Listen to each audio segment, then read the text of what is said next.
Los juegos de Z Technician proponen situaciones terroríficas con personajes random en lugares o trabajos comunes, y este Mad Night nos pone precisamente en la piel de un servicio de limpieza contratado precisamente para limpiar una misteriosa casa. Así que hoy vamos a adentrarnos en ella para conocer esta historia. El coche donde nos encontramos, conducido por Ruth y su compañera Naomi, pertenece a un pequeño negocio de limpieza ambulante y, como he dicho antes, es contratado para limpiar una mansión. Al principio Naomi tiene dudas, no tiene un buen presentimiento, pero últimamente su negocio no pasa por el mejor momento y tienen que hacer el trabajo para salir a flote.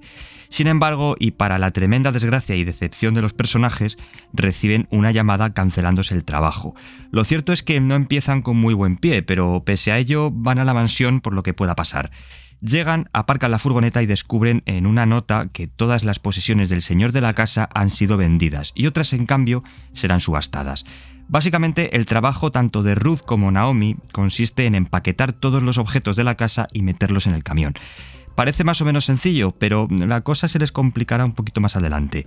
Especialmente cuando un misterioso hombre, muy parecido de hecho al señor Vermander del juego anterior, les dice que una entidad merodea la casa por la noche y lo mejor es que vuelvan mañana por la mañana, algo yo creo bastante lógico, pero digamos que el horario no les viene bien. Ambos tienen solamente turno de noche y entonces no les va a quedar más remedio que hacer el trabajo en ese momento.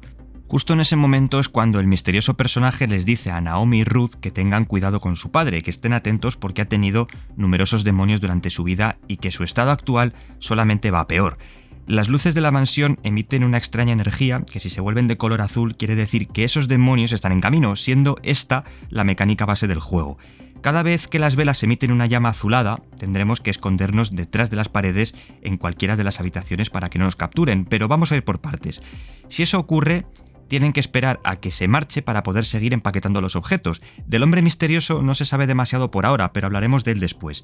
Los personajes, al igual que en juegos anteriores, tienen una hora límite. En este caso comienzan a las 2 de la noche y deben tener el trabajo terminado a las 6. Por tanto, se ponen manos a la obra y tienen 4 horas para vaciar la casa y empaquetar los objetos.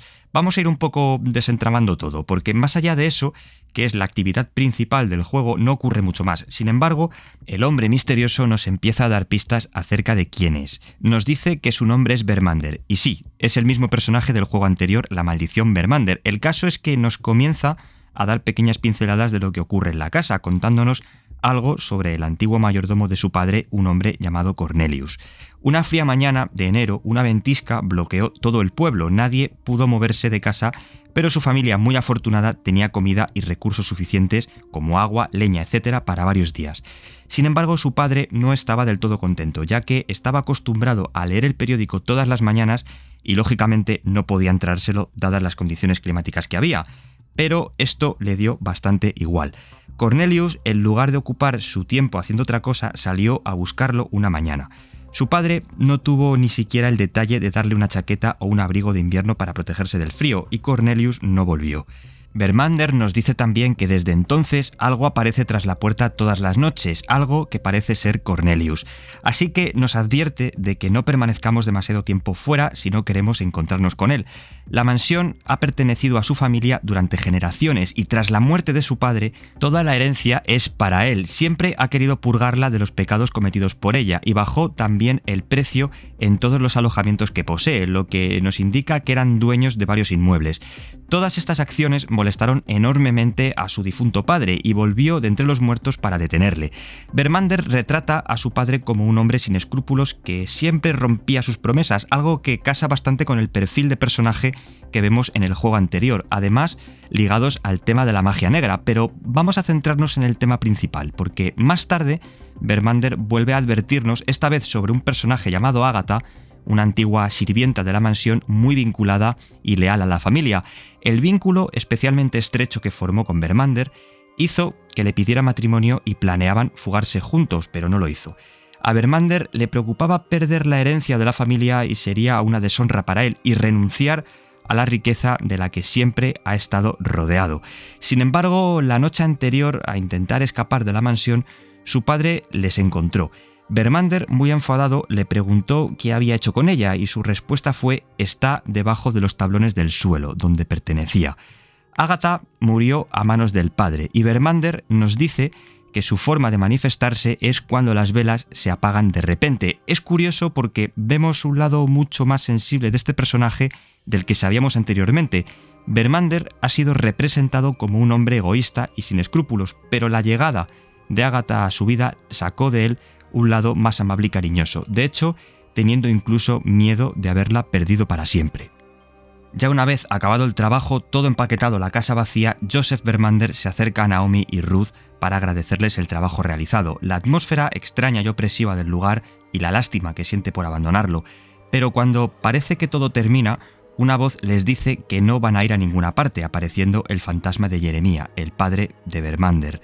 Le echa bastante en cara que está harto de él y de haber gastado gran parte de su vida encerrado en esa mansión, cuando de repente aparece también el fantasma de Agatha, recriminando que su ausencia se debe a que nunca ha tenido agallas para enfrentarse a su padre.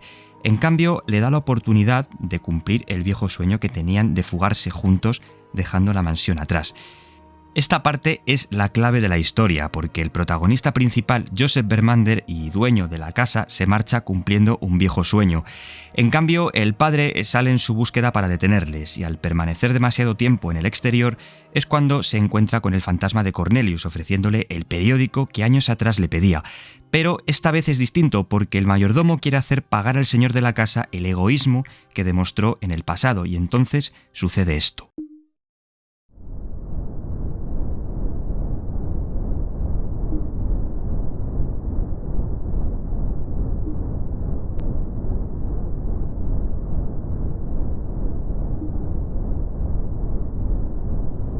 El propio Cornelius hace que Jeremiah arda en llamas para pagar todo lo que hizo y así saldar la cuenta que tenía con él en el pasado. Sin embargo, el juego también tiene otros finales alternativos, finales no tan buenos en el que si nos encontramos cara a cara con el propio Cornelius, nos dice que lleva años planeando su venganza y al confundirnos con su objetivo ataca tanto a Naomi como a Ruth. Aquí realmente no les llega a suceder nada, no mueren pero pierden mucho tiempo para terminar el trabajo. Esto me lleva también a hablar del otro final. Si no conseguimos acabar antes de las 6, les piden que se marchen inmediatamente de la mansión sin recibir pago alguno por su trabajo, lo que implica también que no vuelven a encontrar otro debido a las malas referencias. Y lo peor es que a los nuevos inquilinos les dejan con los 4 entidades fantasmales Joseph y Jeremiah Vermander, Agatha y Cornelius. El juego como tal nos cuenta una historia en torno a la familia Vermander, mostrándola como egoísta, materialista y sin escrúpulos como ya vimos en el juego anterior. Pero en este también nos proporciona un lado más altruista del personaje de Joseph, mostrándole como alguien con sentimientos más alejado del egoísmo de su padre. Veremos si en próximos proyectos este desarrollador independiente continúa con el perfil de este personaje. Y hasta aquí esta historia. Espero que os haya gustado y nos vemos en el próximo vídeo. Que os sea leve.